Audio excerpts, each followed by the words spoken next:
Good morning class, I am your SST teacher of class 8. Yesterday I had read chapter 1 and now it's the time to explain this, okay? So in this chapter we will read about various resources. As the title suggests us, we have to read various resources.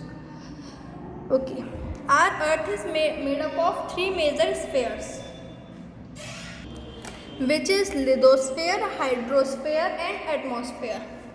Lithosphere मतलब land, hydrosphere मतलब water and atmosphere means air that envelopes the earth, जो पूरे अर्थ को bind करके रखता है.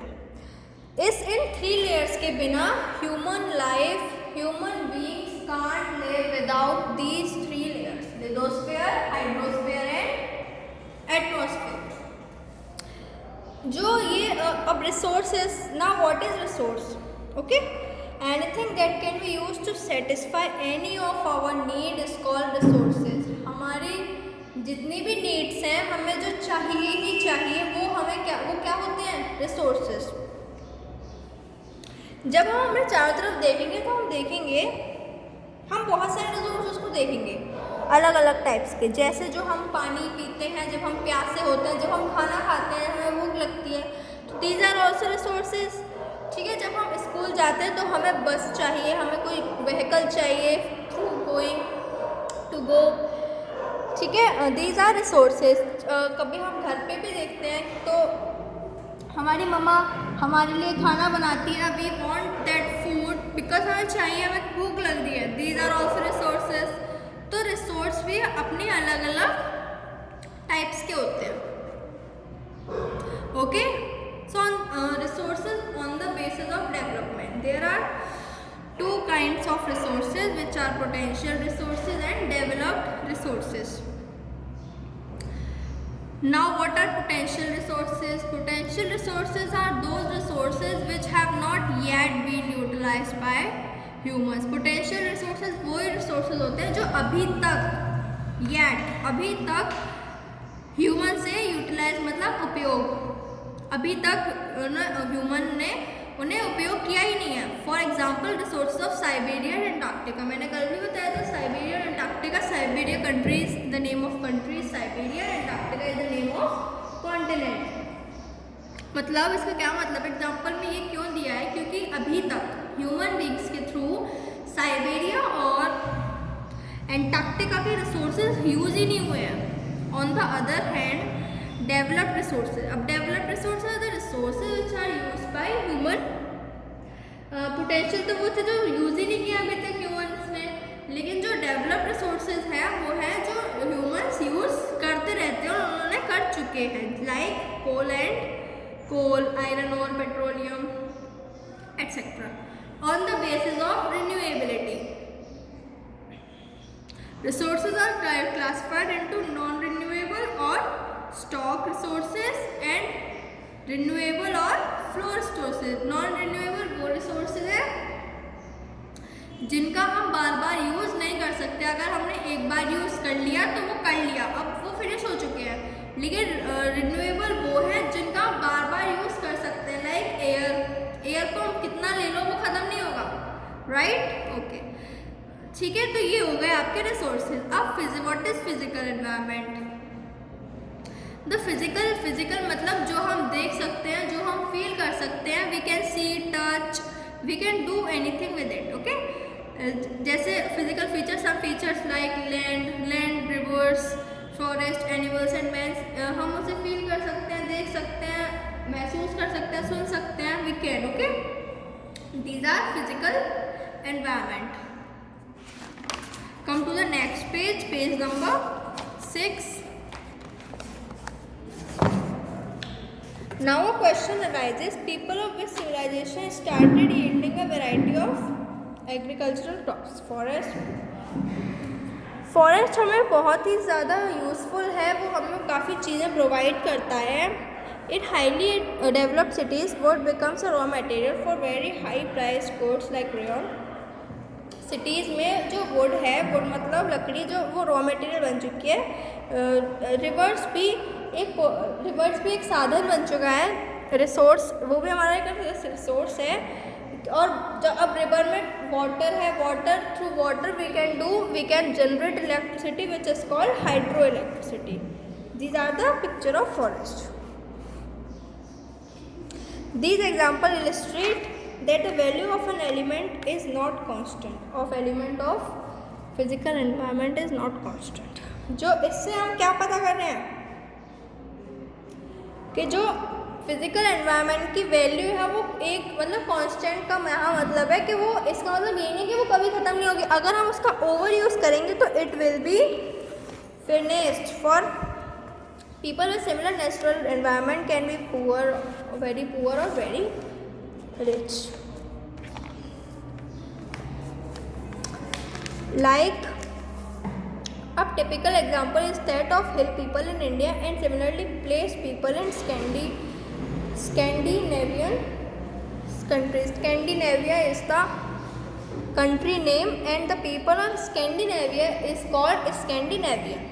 Okay, जो हमारे रिसोर्सेज हैं वो किस पे डिपेंडेंट हैं? कैपिटल पे, मशीन्स पे और ट्रेंड लेबर फोर्स। कैपिटल मतलब मनी, पैसे, मशीन्स, अगर मशीन्स नहीं होंगी तो काम बहुत स्लो होगा because machines makes our work easy. हमें लेबर चाहिए, कौन करेगा काम को? एक इंसान एक काम बार बार नहीं कर सकता ना। We want labour. So human needs are not same everywhere. जो ह्यूमन नीड्स होती हैं वो हर जगह सेम नहीं होती हैं।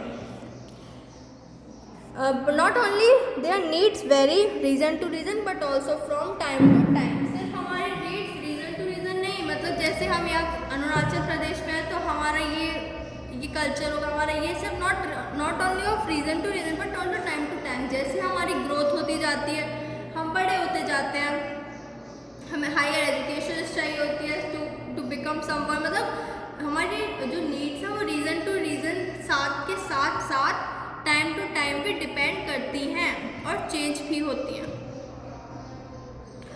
Okay, so many countries in the world have vast reserves. बहुत सी कंट्रीज़ के पास, बहुत कंट्रीज़ हैं अपने रिजर्व मतलब फिर से बचा के रखना अपने रिसोर्सेज को, ठीक है। They do not know how to exploit and develop this resources. उन्हें ना ही उन्हें बर्बाद करना आता, ना ही उन्हें डेवलप करना आता रिसोर्सेज। सो वो कंट्रीज क्या है? Poor, backward and under develop. जो तो फिर वो बेकार है कंट्री जब उन्हें ना ही एक्सप्लॉइट करना आता, ना ही डेवलप करना आता। एक्सप्लॉइट नहीं करते तो ये तो अच्छी बात है, but develop at least they can develop but they can't. It depends not only in the changing technology but also on the varying needs of the people। जो इम्पोर्टेंस है रिसोर्स वो चेंज होते रहते टाइम पे। ये सिर्फ चेंजिंग टेक्नोलॉजी पर depend नहीं करता है, ये वेरिंग नीड्स। अब लोग ज़्यादा रिच होंगे तो उनकी नीड्स भी ज़्यादा होंगे कि नहीं हमें ये चाहिए, नहीं हमें वो चाहिए, तो दे वांट मोर नीड्स ना। Now next topic is classification of resources. अब जो हमारा अर्थ है उस पर भी ऑरिजिन के नाम पे भी दो रिसोर्स है which is biotic and abiotic. Now what is biotic resources and what is abiotic resources? Biotic resources वो होते हैं all the resources which are came from biodiversity and have life. जो जिंदा है, जिनके पास लाइफ है, जो फील कर सकते हैं, सांस ले सकते हैं, here they can touch, they can feel. These are biotic resources. For example human beings, animals, birds, insects, etc. And what are abiotic resources? All resources which are non-living. For example, coal, metal, petroleum, जो non-living things हैं वो है abiotic resources. Okay, these are the features of biotic and abiotic resources. You can read it thoroughly. Now what are natural resources? These are the material objects and energy resources that exist in the environment around us. Natural resources जो हमें nature से मिलते हैं, right जैसे air, water, ये हमें किससे मिले हैं? नेचर से मिले हैं, जो पेट्रोलियम है वो कहाँ से आता है, वो एक पोटेंशियल रिसोर्सेज है। पेट्रोलियम काफ़ी हज़ारों लाखों सालों बाद हमें मिलता है, तो we have to conserve it because it is from obtain from nature. Resources known to be exist utilise are classified as reserve resources.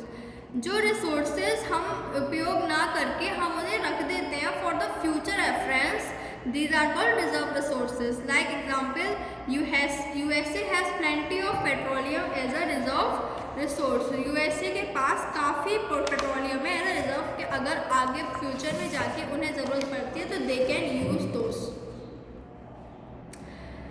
Okay, some resources are renewable, मैंने पहले ही बताया था renewable, right. Their supply can be replenished. Crops can be grown over a few month. जो crops होती हैं वो कुछ मंथ्स बाद ग्रो कर लेती हैं। अभी तो ये तो थे किसके डेवलपमेंट में, अभी हमने पढ़ा था कि दीज आर नेचुरल, मतलब ये हमें नेचर से मिलते हैं, हम जिनका जितना यूज़ करेंगे उतना अच्छा है हमारे लिए।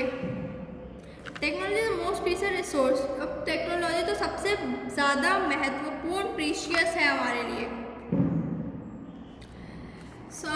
मतलब इसमें यही बताया कि we have to conserve our resources so that it will be useful in for future generation. अब ऑन द बेसिस ऑफ क्या थे रिसोर्सेज, क्लासिफिकेशन था। अब on the basis of occurrence and utility. Okay, so now in this we have to utility of mineral depends on their location। जो उपयोगिता, utility means उपयोगिता, जो resources की उपयोगिता होती है वो लोकेशन पे डिपेंड करती है। Some occur on the surface while others may be deep under the surface. कुछ सरफेस पे करते हैं और कुछ बहुत ही गहराई में करते हैं। जैसे कुछ रिसोर्सेज हैं जो हमें नॉर्मली मिल जाते हैं और कुछ हैं जो हमें लाखों हज़ारों साल उनका वेट करना पड़ता है तब हम मिलते हैं। The utility of the resource determined by the following, the form in which it occurs, जिस फॉर्म में वो बने हैं। The place of its occurrence, कहाँ बने हैं, मतलब कैसे उनका फॉर्मेशन हुआ, ये सब। Third is the efforts needed to process it, जो उसमें ताकत लगी है, जो एफर्ट्स लगे हैं उसको बनाने के लिए। And the cost involve in processing it, और जो उसमें जो कॉस्ट, मतलब कॉस्ट इन द सेंस से जो मनी, जो कैपिटल, जो मेहनत जो लगी है उन्हें बनाने के लिए। किन्हें बनाने के लिए, रिसोर्सेज को, ठीक है। This is the end of your chapter. Read it, read this, let's wrap up and now read this chapter thoroughly at your home. I hope that you understand this chapter. Thank you class and have a nice day. Goodbye. Stay safe.